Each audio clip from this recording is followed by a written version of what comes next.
This is the L2C Media Network, and I'm Yvonne Stuttgart. How you doing, everybody?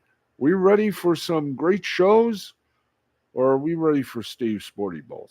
Just kidding. We got a good edition of Steve's Sporty Balls.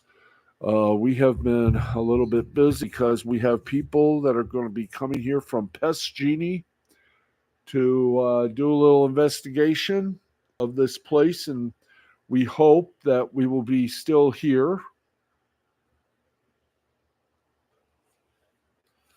We are looking forward to uh, returning from whence we come, or is that whence we came? I have no idea. But right now, I think we're ready. Okay. Live from the Tom O'Neill Memorial Studios inside the Park Forest apartment complex in Jackson, Michigan, the L2C Media Network presents Steve's Sporty Balls. And now, ladies and gentlemen, here he is, the man, the myth, the spaghetti sauce. Here's our friend, Steve the Baxman Baxley. Baxman, I know I speak for all of us who say you deserve this break that you're going to get tomorrow. Well, thank you guys very much. And I'm going to open our little camera and say hi, everybody, and welcome to another fantastic edition of Steve's Sporty Balls. We have been, oh boy, have we been. I mean, right now, we are at this present moment cleaning because tomorrow we have an inspection. And tomorrow we are not going to be here. We're going to be coming to you tomorrow night from wherever we stop for an overnight siesta. We just want you to know that we love it here and we're going to try to stay here. And that is a promise. Because I don't know any place I would rather be than where I'm at. And that is no lie. I love it here, and I would love to stay here. Okay.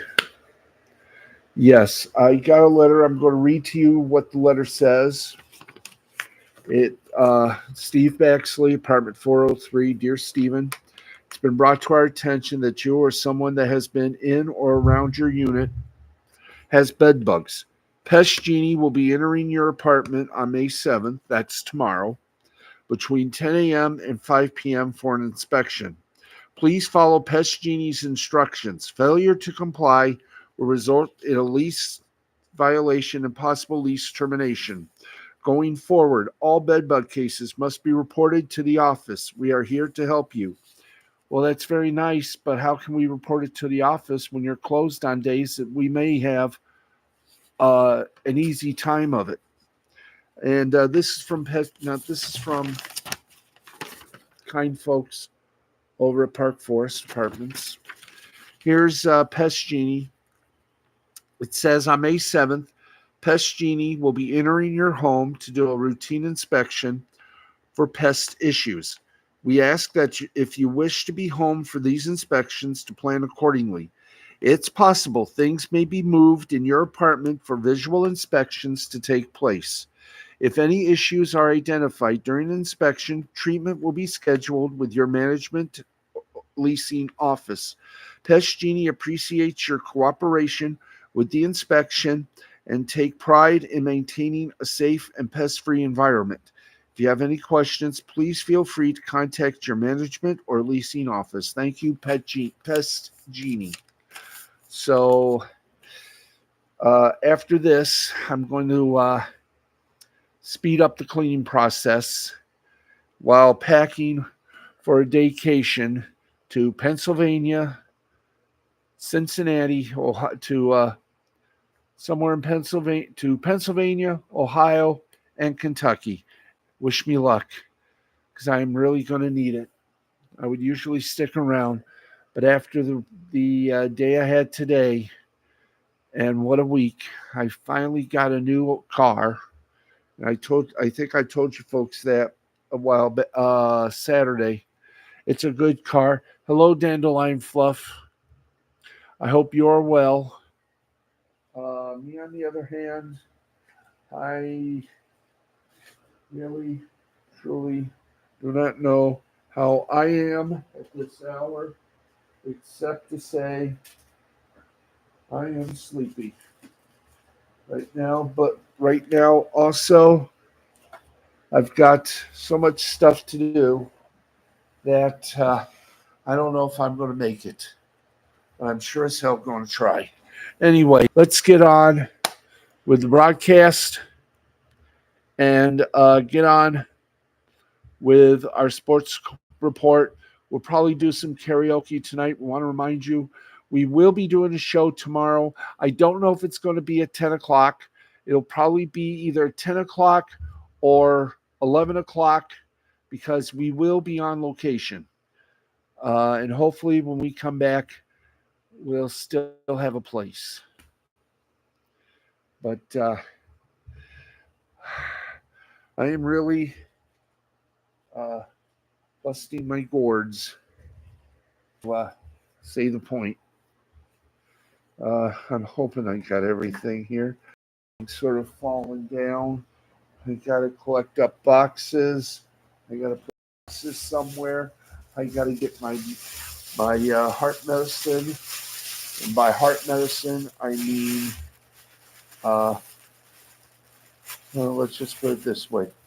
I mean, I got to get things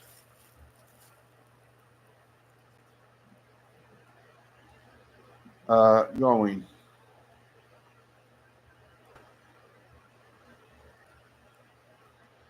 I've got such an itch in my ear.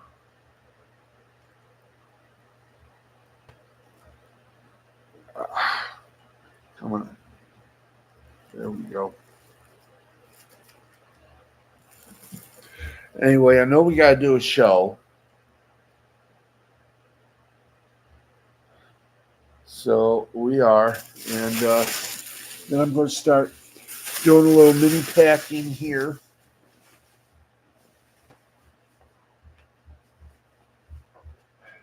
I'm going to make sure everything is a go. So speaking of going, let's get going with this sports show. We got about 57 minutes. We're being 53 minutes. We're going to get it done. And I will let you know what happens. What is going to happen. I will talk to the people in charge to make sure they know that I am working very hard to keep a level head while others are losing theirs. And trust me, I am not above losing mine. And I know for a fact I am losing mine right now. But let's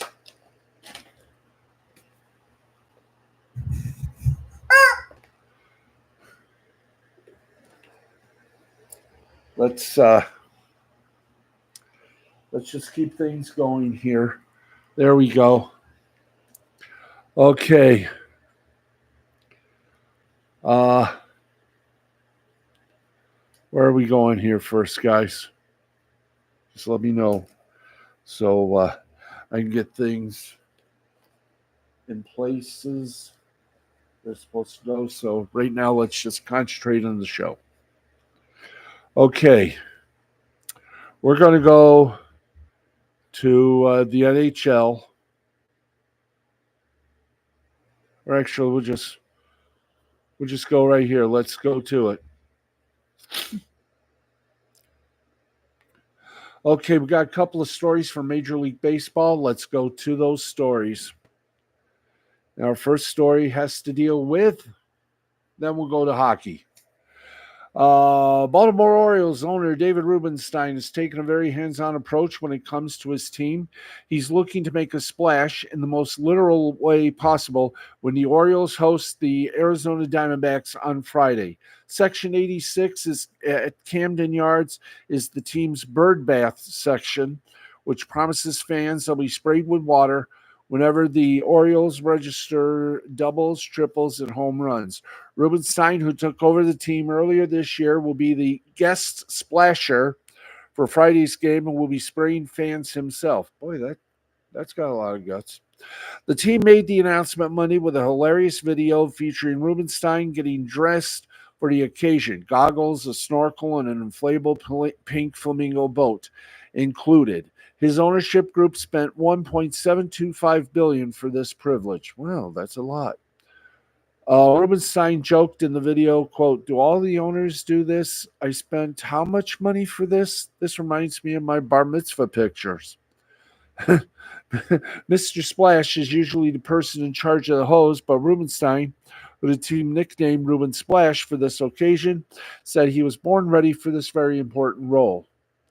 The Orioles are off to a 23-11 record after an 11-1 win over the Reds on Sunday. Friday's game will be the first of a 3-game series against the Diamondbacks. That game is set for 7 p.m.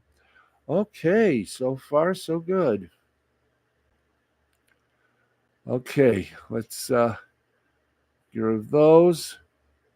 And one more time on the button. Thank you. Huzzah. Okay. Some more baseball news, then we'll go to hockey. We got some hockey news. The ongoing Oakland A's relocation tragic comedy has served as an acute reminder about how entitled sports team owners feel when it comes to getting public funds for stadium projects. When it comes to getting public funds for stadium projects, this, of course, is not a new phenomenon, and the line of owners looking for such handouts is a constant presence across major professional team sports. On Monday, Major League Baseball Commissioner Rob Manfred was asked about this issue during his appearance at the 2024 Associated Press Sports Editors Commissioners meeting. The response from Mr. Manfred from the commish, quote, "There's been a long history of public financing of not just baseball, but sports venues in general. Expenditure public funds that people have seen as justified as part of the quality of life and entertainment opportunities available to residents of particular cities, as well as an economic driver. Certainly on the latter point, I recognize this is something that some will debate, but whatever the merits of it across the board, investment in baseball facilities is the best of the sports investments because of the number of games.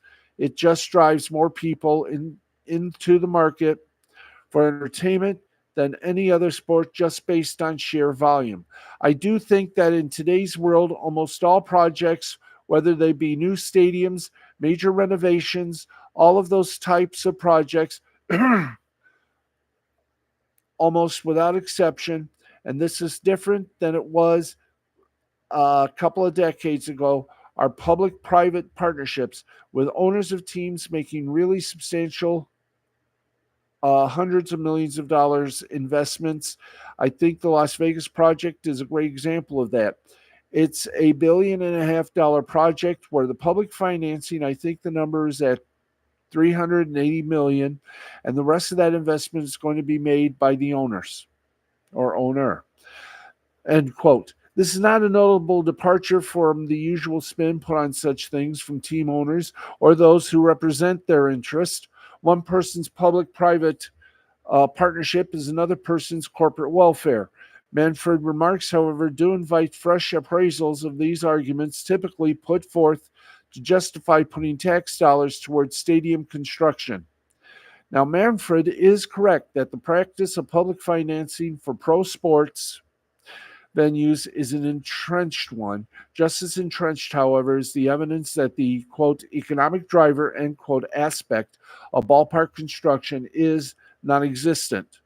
Academic research on the issue is unequivocal Cities and states do not receive anything close to adequate return on their investments in pro sports facilities, be they ballparks, baseball arenas, football stadiums, or whatever, to cite just one. The upshot of the economist Robert Bade's sprawling 94 study on 48 cities across 30 years. Quote, from the generating far from generating new revenues out of which other projects can be funded, sports investments appear to be economically unsound use of communities' scarce financial resources, end quote.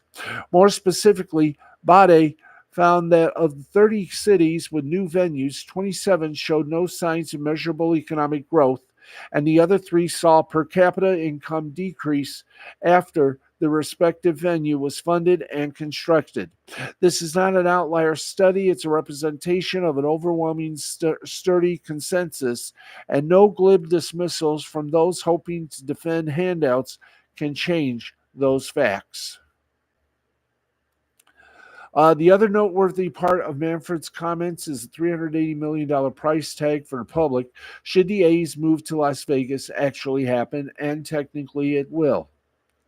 Manfred's recollections are correct in that $380 million is the purported figure that Nevada taxpayers will cover. Indeed, Nevada Governor Joe Lombardo signed a $380 million public funding bill back in mid-June. However, as Neil DeMause explained at Field of Schemes, the actual price tag on the public contribution will almost certainly be much, much higher. This is no accident, as owners and the commissioners who advocate for them have a chronic habit of soft pedaling how much money the public is going to wind up paying or contributing to projects that often turn into boondoggles. Even in the rare project touted as being wholly financed by private money, you often see valuable city-owned land being donated, infrastructure improvements that otherwise would not have been necessary being ponied up for by the public, and property tax abatements granted to the team that hurt the municipal bottom line as much as any direct debt would. Now, ignoring these realities is, of course, what's necessary to make the project seem more palatable to a suspicious public. Speaking of which, it is no accident that when these projects are pulled to a public referendum, they usually fail. That was the case recently in Kansas City, as both the Chiefs and Royals sought handouts. More than 58% of voters rejected the state's tax referendum in April. This is why teams and local officials pining for this kind of vanity project often do what they can to avoid letting the public have a direct say in how their money is spent. The A's and team-friendly civic leaders in Las Vegas have done just that. Grassroots opponents of using tax dollars for sports facilities usually want nothing more than to put it to a vote, and those on the other side are hell-bent not to let that happen because they know how it goes when the hoi polloi get asked whether a billionaire team owners should get some of their tax dollars. Very likely, the response to questions such as the one posted to Manfred won't change. It will remain a mix of obfuscation and evasion. You, though, have the power to acknowledge the facts and not believe what you're being told, no matter how many times you hear it. Amen and amen. Okay, it is time, ladies and gentlemen. Time for what, you may ask. Well, I'm going to tell you what time it is. It is time to bring you, yes, friends, the scores. It's an early time, but it's a time nonetheless. We grant thee the best of best.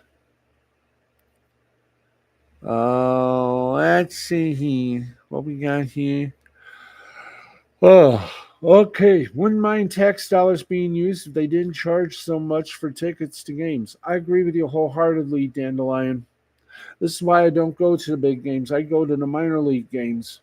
They're small in price, but big in stature, and also very big in fan base. Anyway, Let's get to some scores. It is 20 minutes past the hour. And here we go. It's the start of game 2, the Western Conference second round. And with 6 minutes and 29 seconds left to play in the first quarter, the Timberwolves lead the Nuggets by a score of 13-9. Timberwolves lead the series 1-0. In the Eastern Conference second round, game 1, final score, Knicks over the Pacers by a score of 121-117. The Knicks lead that series 1-0. In Major League Baseball, we got 3 games still going. Bottom of the 8th with the bases loaded, Padres lead the Cubs 6-3. End of the 3rd, it is the Athletics 1, Rangers nothing. Top of the 1st, Marlins over the Dodgers 2-1 with 1 man on. Phillies over the Giants. We got some final scores for you. Phillies over the Giants 6-1. The Cleveland Guardians have the Detroit Tigers number 2-1. Pirates over the Angels 4-1. Rays over the White Sox 8-2. Royals over the Brewers 3-2. Twins over the Mariners 3-1. Mets over the Cardinals 4-3. In the NHL, only one game to talk about in the first round, or the game 1 of the Eastern Conference second round. It is the Boston Bruins 3, the Carolina Panthers 1, and it is the beginning of that series. 4 out of 7, to be exact. Early in the third period. In our soccer coverage, Crystal Palace of the Premier League won. Let's try again. In the Premier League, Crystal Palace beat Manchester United 4-0. In Series A, Salernitana over Atalanta. Atalanta over Salernitana 2-1. Udinese and Napoli tied at 1. Liga 1 E Francais. Olympique Lyonnais over Lille 4-3. In Brazilian Series A, Juventude and Atletico Go were postponed. We don't know why.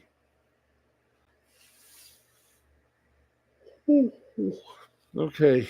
Ooh, that was fun. Okay, let us see if we got something here. How many do?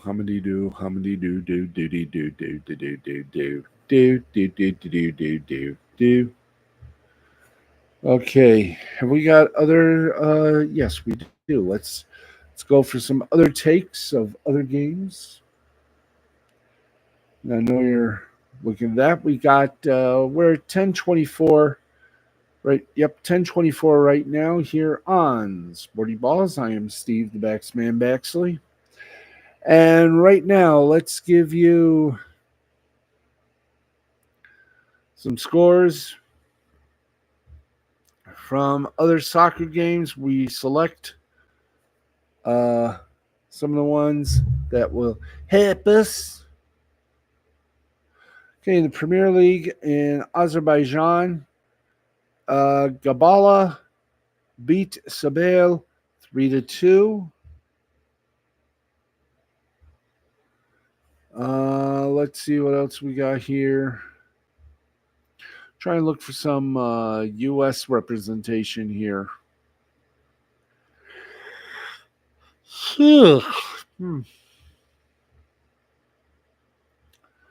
Okay, let's see. Do we have any USA eventages here? Oh boy, I tell you. Okay, I don't think. Okay. Okay, I think that will. Oh, we're not cut, or have we cut? I think we have cut. Okay. Well, we give it our all, folks. We give it our all. Okay, let's go to the ice hockey rink. And in the OHL playoffs, Oshawa slam danced North Bay by a score of 6-1. And in the WHL playoff, in the first period, it is Portland over Prince George 6-0. And believe it or not, them are all the hockey scores we have tonight. Let's hit them up to the basketball game. And once again, first quarter, Minnesota over Denver, 22-17. We got basketball league Super League playoffs in Canada, and London defeated Sudbury 100-92. That's right, 100-92. And they look good, don't they? Yes, they do. All right. Excuse me, folks. Thanks, Steve. Got to go get ready for work tomorrow. Have a good show. Thank you, Diamond. Thank you, Dandelion. Oh, boy. Oh, God.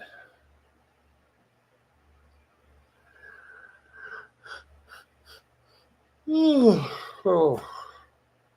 And I still got things to do. But, folks, we've made it through the first half. Yes, I'm looking forward to the Canucks versus Oilers this week as well. I think, if I'm not mistaken, those are the only two teams. Is there a way we could check, guys? Just to make sure, we're not nutsy cuckoo here. Okay. If we can check to make sure. Yeah, in fact, let's go over here and we should find out how many Canadian teams. Let's see what we got here. How many Canadian hockey teams remain in the 2024 Stanley Cup playoffs?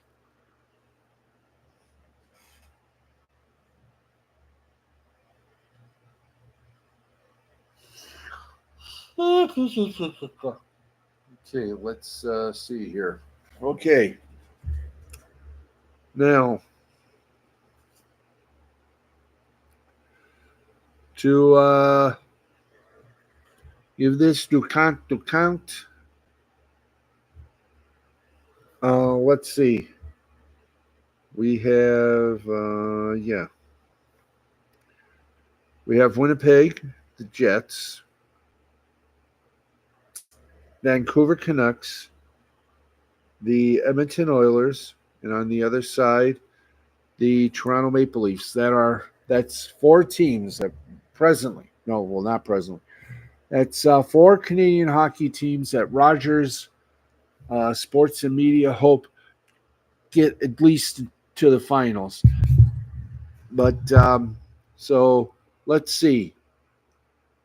Thank you. Boston eliminated Toronto.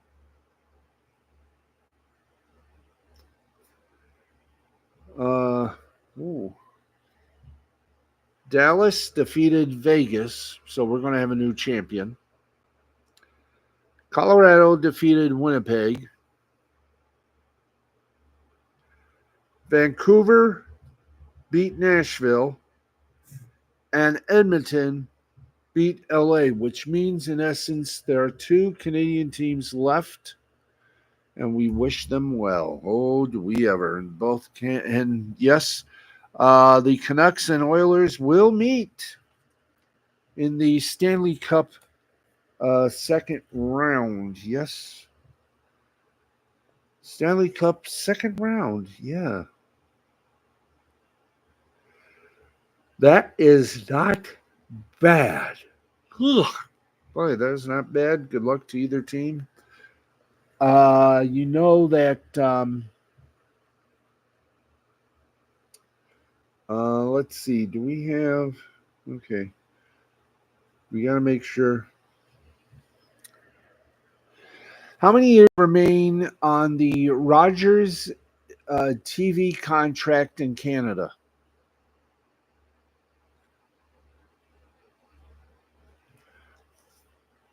Okay. This is what was said long ago. We can find that out there. Um, Rogers reportedly to drop exclusive NHL TV rights following money hemorrhaging 12-year deal. According to Steve Simons of the Toronto Sun, the Blue Jays pursuing Ohtani, who will command a contract north of $500 million this winter, directly coincides with their 12-year contract to be the exclusive Canadian television and digital rights holder for the NHL, coming to an end.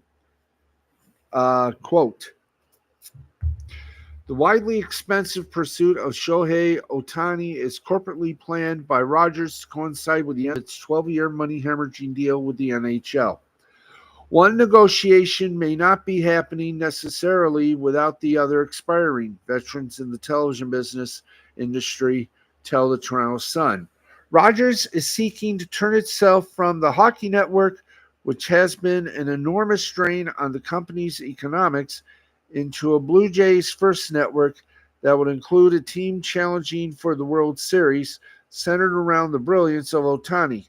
With Rogers Sportsnet, the network reducing cost and increasing revenue all at the same time. Rogers signed a 12-year, $5.2 billion rights deal in November of 2013, and the first telecast under the new contract premiered the following year in October of 2014. This is the 10th year, so there are two more NHL seasons left in 2024-25 and 2025-26 before the contract comes to an end. Now, the advantage of leaning fully into being a Blue Jays first network for Rogers is the fact that they already own the team and the exclusive rights to broadcasting their games. Paying $500 million to sign Ohtani would be a massive investment, but it's nowhere close to what Rogers paid for the national NHL coverage or NHL package. What's next, according to Simmons, is unknown at this point. Rogers will continue to cover half of Toronto Maple Leafs broadcast and all of its regional games, and all of the regional games for the Edmonton Oilers, Calgary Flames, and Vancouver Canucks.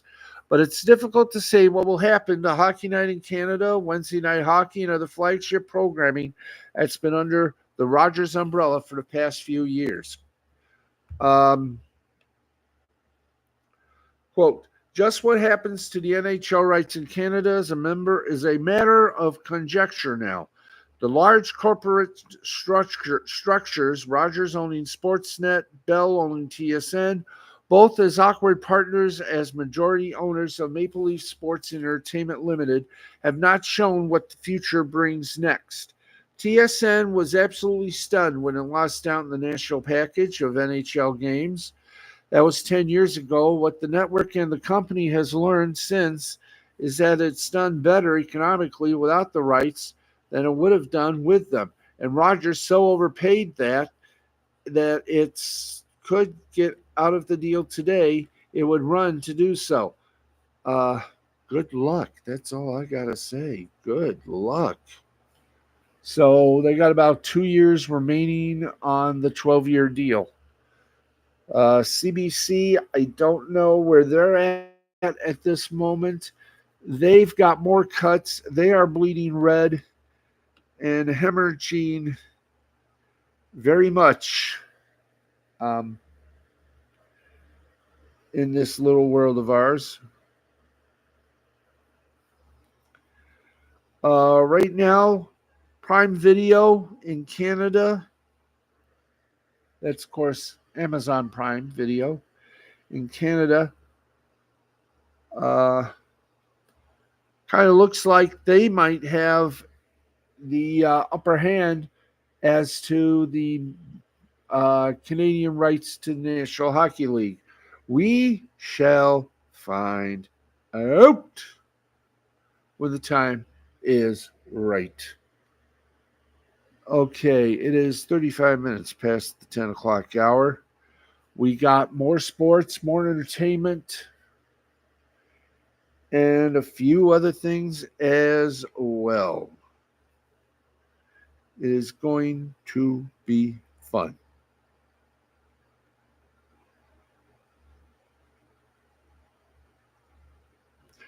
Okay, we're just trying to find some other things here to talk about.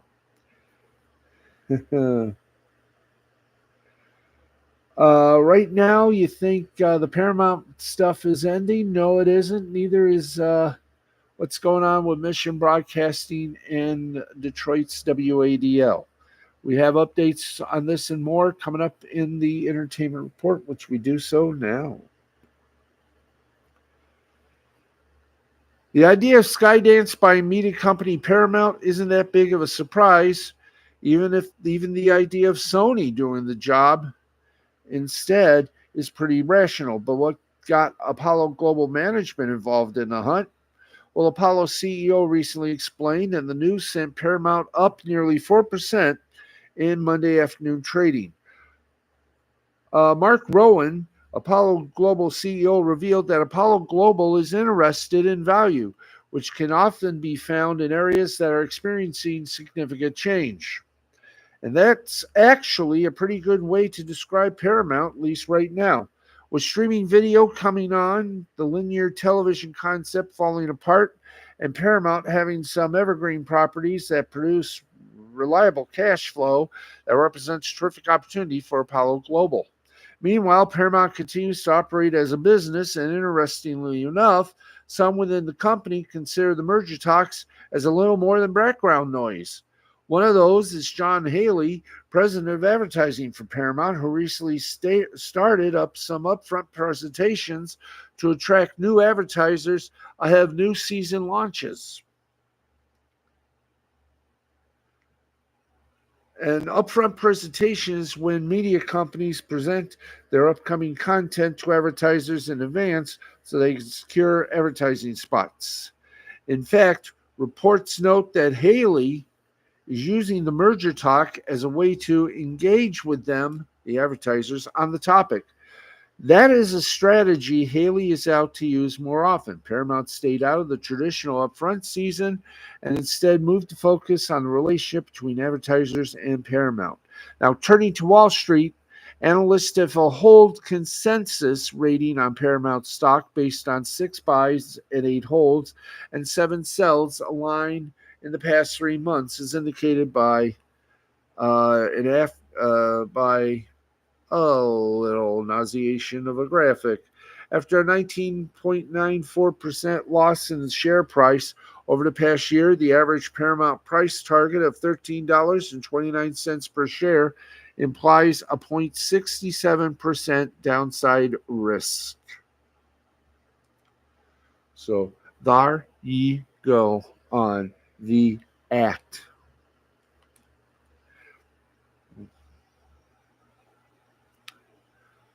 Okay, what else have we got here?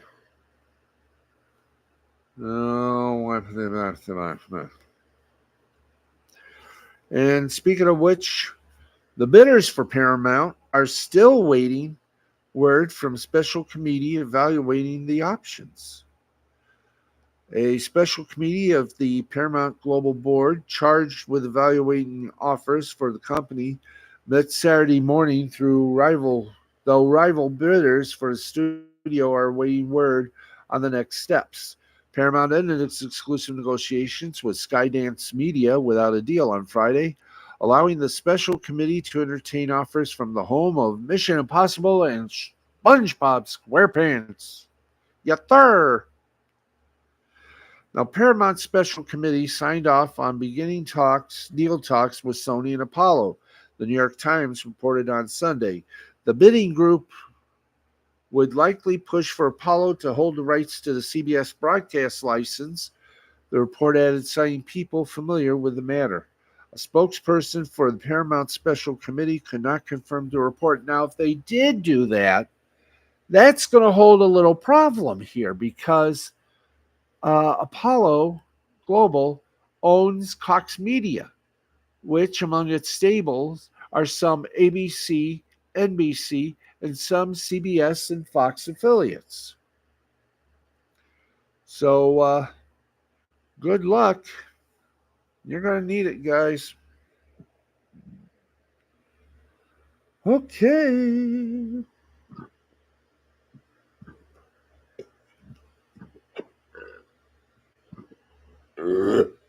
Oh, excuse me. That felt good.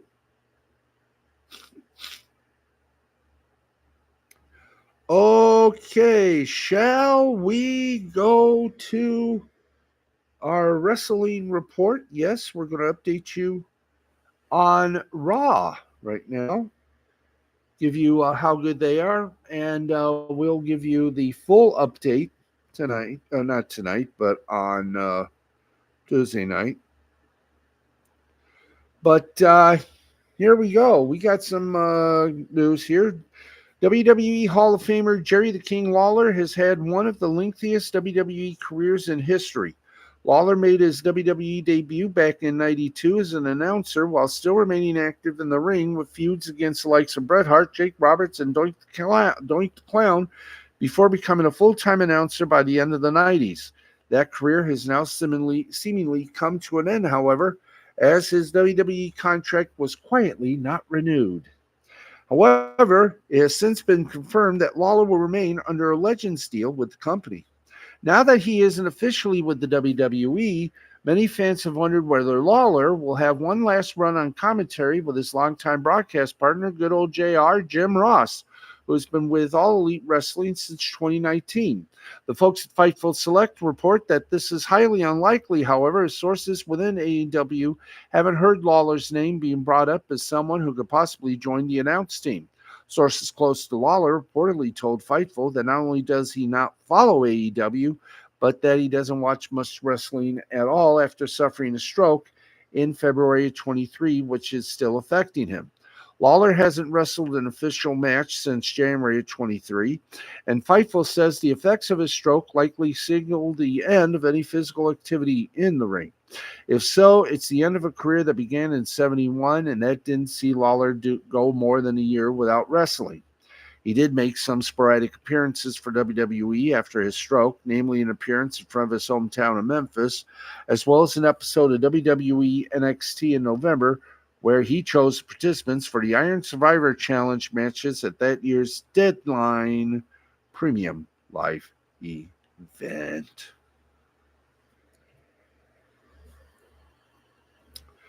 Okay, let's talk more here.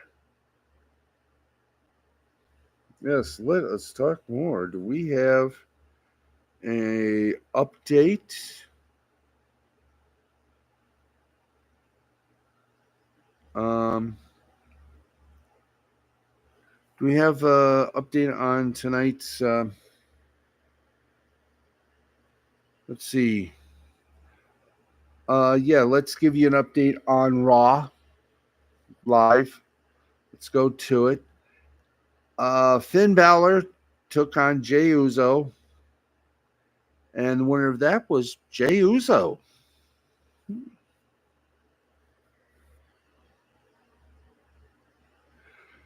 Io Sky versus Natalia, and we all know who won that one. Io Sky. Ilya Dragunov versus Ricochet, otherwise known as Samantha Irvin's fiance. And the winner was Ilya Dragunov. In the next match was Zoe Sky versus Ivy Nile, and the winner of that was Zoe Stark. Did I say Sky? Yeah. Zoe Stark won? I thought. Oh, Zoe Stark, not Zoe Sky. Pardon. Chad Gable took on Bronson Reed, and the winner of that was, well, Really, it doesn't actually say. Um, we don't have a winner of this match published. Lyra Valkyra versus Dakota Kai went to Lyra Valkyra. So there you go. We'll try to get you the words from the winner of Chad Gable versus Bronson Reed. We'll just do that right now. If we can, it's somewhere. Thank you. Who won the match between Bronson Reed and Chad Gable tonight on Raw?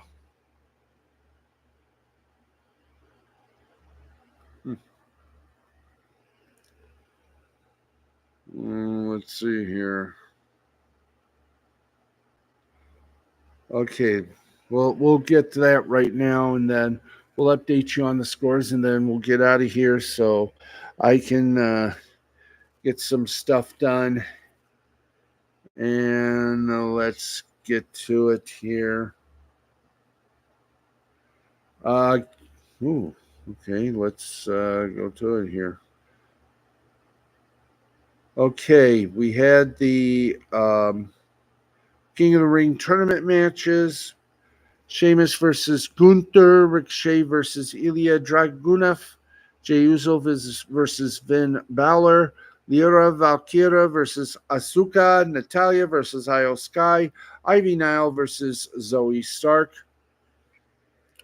Now, Drew McIntyre versus Finn Balor was originally scheduled for the night's show, but Raw general manager Adam Pearce revealed ahead of Monday's show that the Scottish Warrior was disqualified from competition due to an injury. No replacement was named. Well, Jey Uso replaced him. So the Judgment Day kicked off Raw, Jey Uso versus Finn Balor.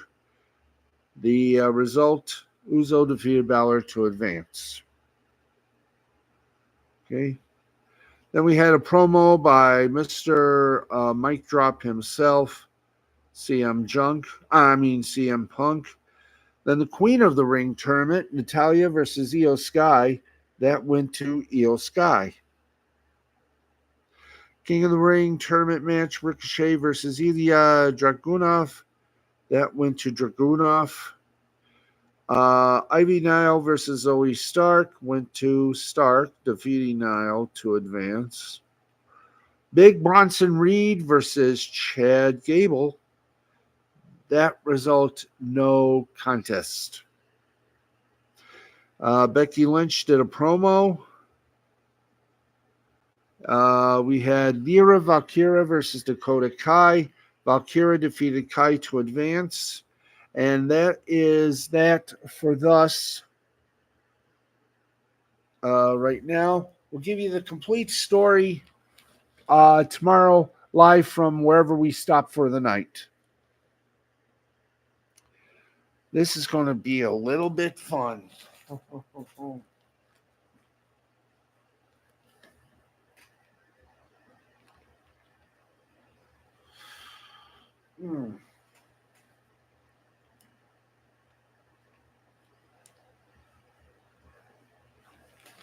There we go. Just a little scratchy, a little itchy. Okay. We got 10. It's 10:49, so we have but 11 minutes to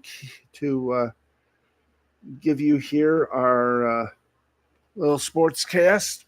Again, we want to remind you tomorrow we're going to be on location, so we're taking the laptop and the microphone with us, so we can bring you all the latest sports at 10 p.m. or 11 p.m., depending on when we take pause to stop.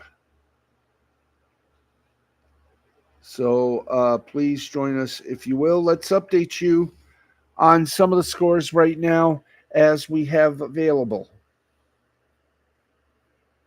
Okay, let's update you on the scores. Okay, with 5:56 remaining before halftime, the Minnesota Timberwolves are beating the Denver Nuggets 45-28. Top of the sixth inning, Athletics over the Rangers 2-0. Bottom of the second, the Marlins and Dodgers are tied at 3. Okay, time now. We haven't done this in a while, obviously wondered why we haven't done it for a while, because we haven't had a chance to do anything for a while. But now we got another chance. We're going to do it right. We're going to do it good. We got 9 minutes. We're going to see if we can't post-date this show. Okay.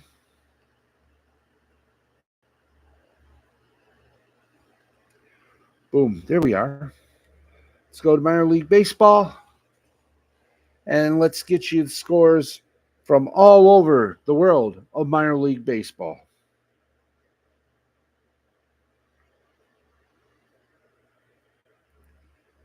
And let's do it right now. Let's go AAA first, then AA, high A, single A, and the rookie leagues.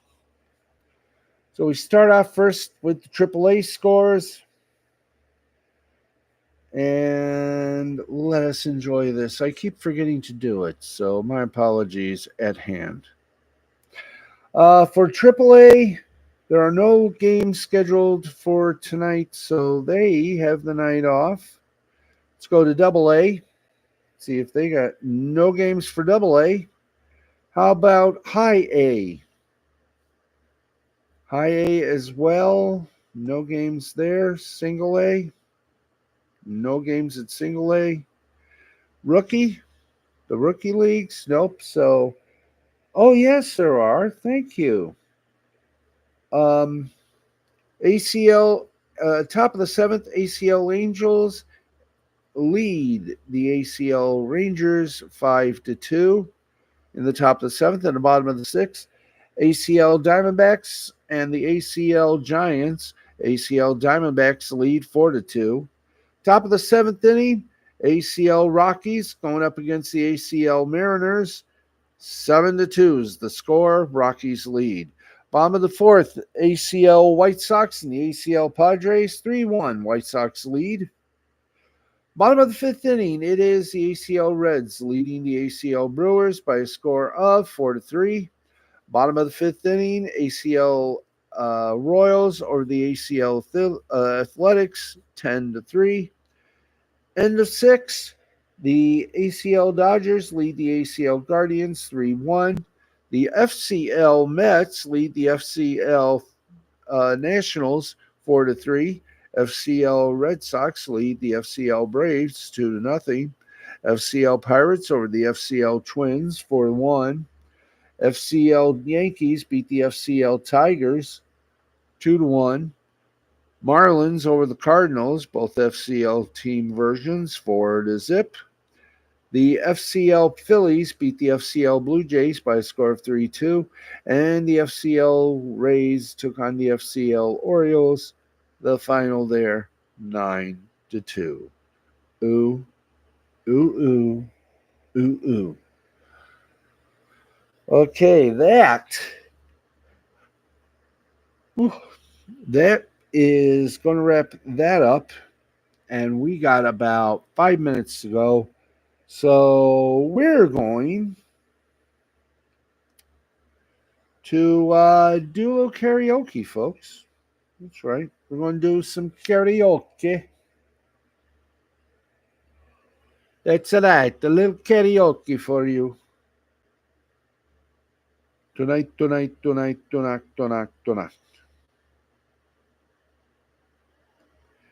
if we're ready, let's go to it. If you can, please. Please, if you can do that. Yeah, let's do some Sinatra again. Okay.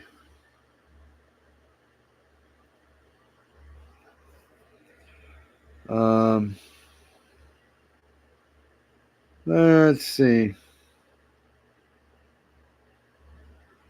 Trying to look for something good.